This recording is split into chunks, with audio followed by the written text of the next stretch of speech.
Welcome back to This is VANCOLOUR. My name is Mo Amir. Our featured guest tonight is one of the fastest rising stars in stand-up comedy. In 2020, she won a Juno Award for her debut comedy album, Little Bit of Buddle, a two-time Vancouver Comedy Award winner for Best Dirty Joke. She was a writer for the sketch comedy series This Hour Has 22 Minutes.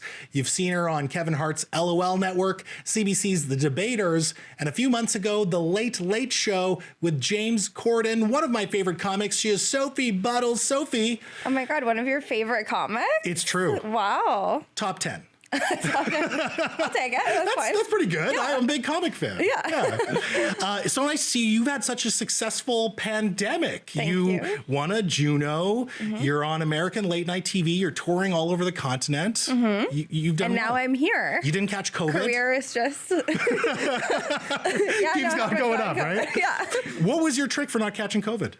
You just, when you get sick, you just don't get tested. And then you can't have COVID. Totally fine. Yeah, I get it. I want to talk to you about what we're seeing in the news. Obviously, everyone saw the Will Smith slap of Chris Rock. There was Dave Chappelle getting attacked on stage. And all these headlines are saying that comedy is under attack. You're a performer. You're touring everywhere. Do you feel like comedy is under attack? No, I don't. In so many words, no, I don't think so. And like, I haven't honestly had one conversation with another comic where they've felt under attack. Like, the Will Smith thing felt like more of a personal altercation between those two. They seem to have some history, and that seemed to be just kind of two guys fighting it out. Yeah. The Chappelle thing, he's been doing hour special after hour special, just talking about things that bother people.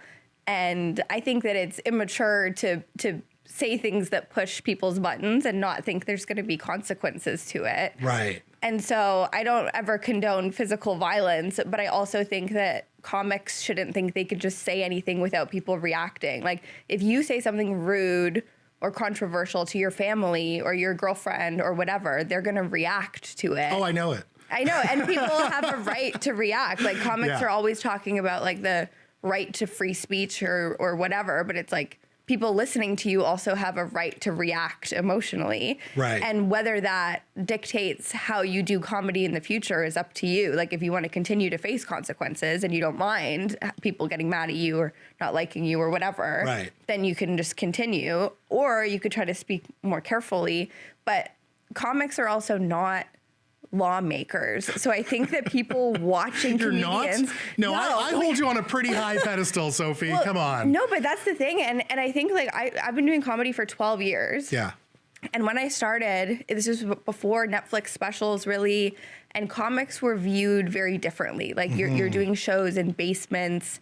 You can't sell a $20 t-shirt after a show. Right. And now there's these like, there's always been the top people, but now there's so many comics that have such huge platforms. Yeah.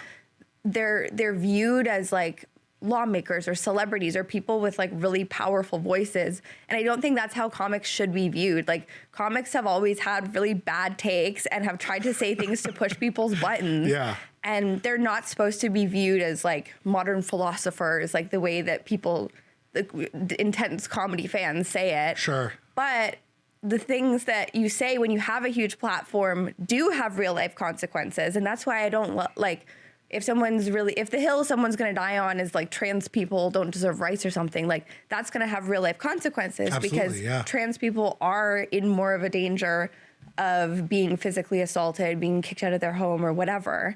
And so for me, that doesn't make sense to try to bring them down a peg. Right. Because talking about them in a negative way on a huge platform is going to is going to have a negative reaction in the real world. So that seems to be your personal philosophy, but I'm just curious, as a whole, do you think comedians have a social responsibility to the culture, to their audience?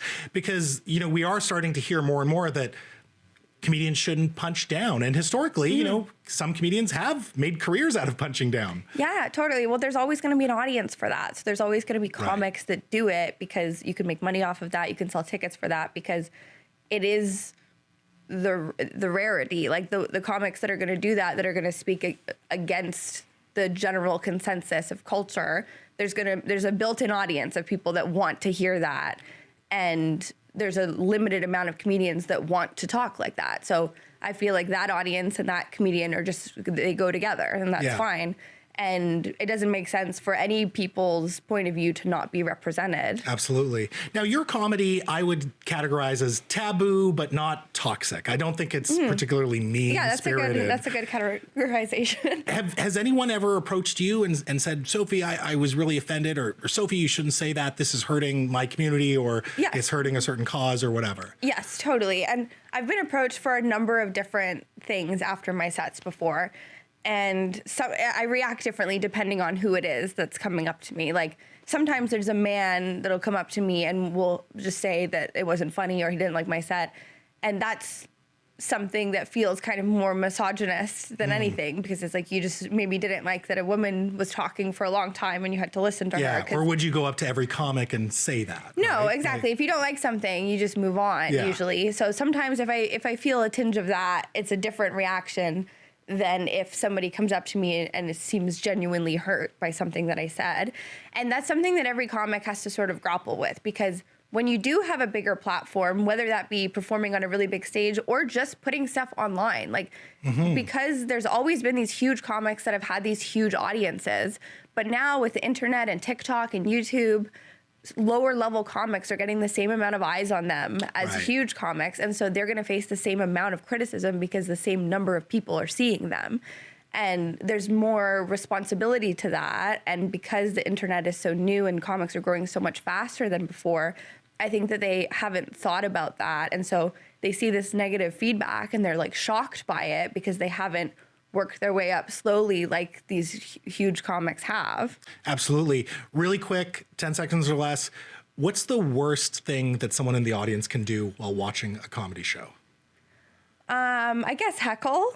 Yeah, classic. I mean, I guess it's kind of weird in the context of like Dave Chappelle getting almost stabbed on stage, but I guess heckling's not the right. I guess killing the comedian. I guess murder. Final answer. I appreciate that, Sophie. Thanks so much, and congrats on all your success. Thank you for having me. Folks, if you haven't already, check out her comedy album, Little Bit of Buddle. And next time she's in your town, definitely do not miss her. Comedian extraordinaire, she is Sophie Buddle. Now stick around, because after some business, let's talk about participation trophies. I think they're awesome and great for society. Political Capital's Katie Merrifield says they're nerfing the world for a generation of soft snowflakes. We're gonna have it out, winner take all, with participation trophies for everyone. Well, actually, the super serious debate about the super serious things is up next. My name is Mo Amir. This is VANCOLOUR.